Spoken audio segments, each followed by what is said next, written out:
You can use the camera app on your iPad, the built-in photo markup tools in Photos, or some other apps on your iPad to quickly create book snaps to show your reflections on a book that you're reading or a textbook that you're reading. Let's take a look at how to do this.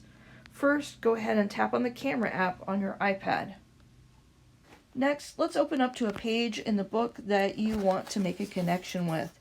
Maybe this is an important part of the book. So go ahead and hold your iPad as steady as you can and get focused in on the text. If you're having trouble getting the text to focus, go ahead and tap on the screen so that that autofocus box pops up and focuses on the text. Once you have your page centered, go ahead and tap on the shutter button over on the right side of the page to take a photo of this page of the book. Tap on your home button. Next, tap on the Photos app to open up the photos and get to that photo of the page that you just took. Go to your Recent section if your app doesn't automatically open to that area, and then tap on the photo of the page that you just took.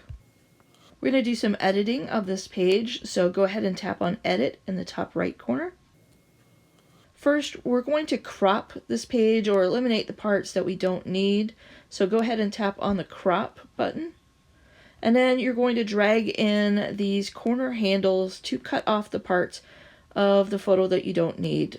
Like I'm going to cut off the left-hand page that's only partially there and a little bit of this right side.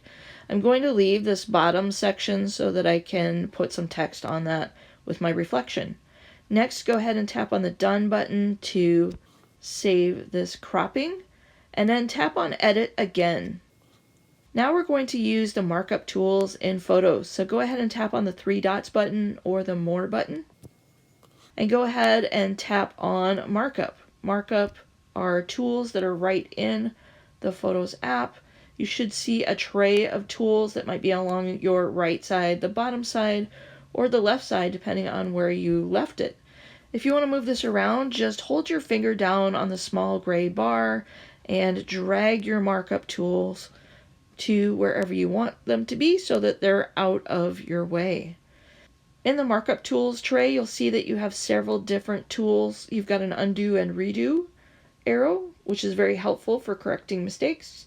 A fine line pen, a highlighter or thicker marker, another pen, an eraser, a smudger tool, a ruler, and several different inkwells with different colors of ink. You can tap on the full spectrum inkwell if you want to switch to a color that you don't see already represented. There's also a plus that you can tap on to be able to add text, your signature, to be able to magnify parts of the image, or add some basic shapes to the image. I'm going to go ahead and tap first on the fine line pen. I'm going to tap it one more time to bring up the ink width. You can go from fine line to thicker, and you can also use this slider to adjust the transparency or opaqueness of your ink. I'm going to go with a thicker line and fairly opaque. Either with my finger or a stylus, I'm going to tap on a color down here. I'm going to stick with red so that it really stands out in my photo. And I'm going to underline some different parts of this page that I think are important. Next, I'm going to click on the highlighter pen, and I'm going to change to yellow.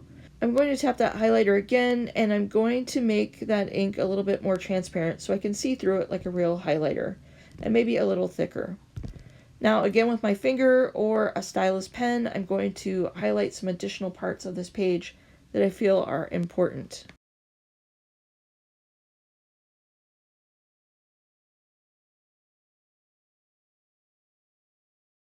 Alright, next I'm going to tap on the plus. I'm going to add this basic shape of a rectangle, and I'm going to drag that down to the bottom and drag it out to fill up this space.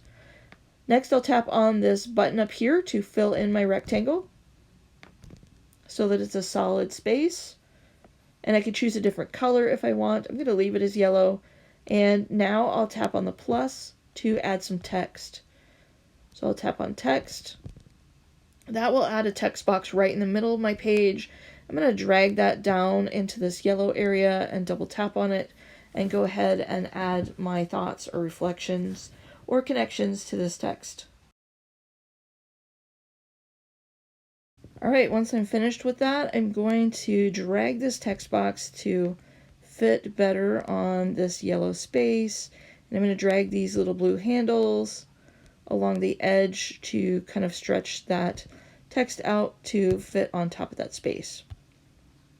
Now that I'm done editing my photo, I'm going to tap on Done up in the top right corner. That's going to save my markup annotations. I'm going to tap on Done again to save the editing of this photo.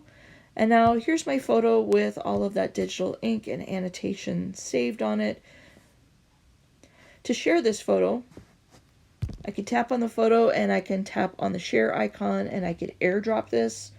Or I could tap my home button, go back to Schoology, and go to a media album or assignment and upload this photo from that media album or assignment in Schoology.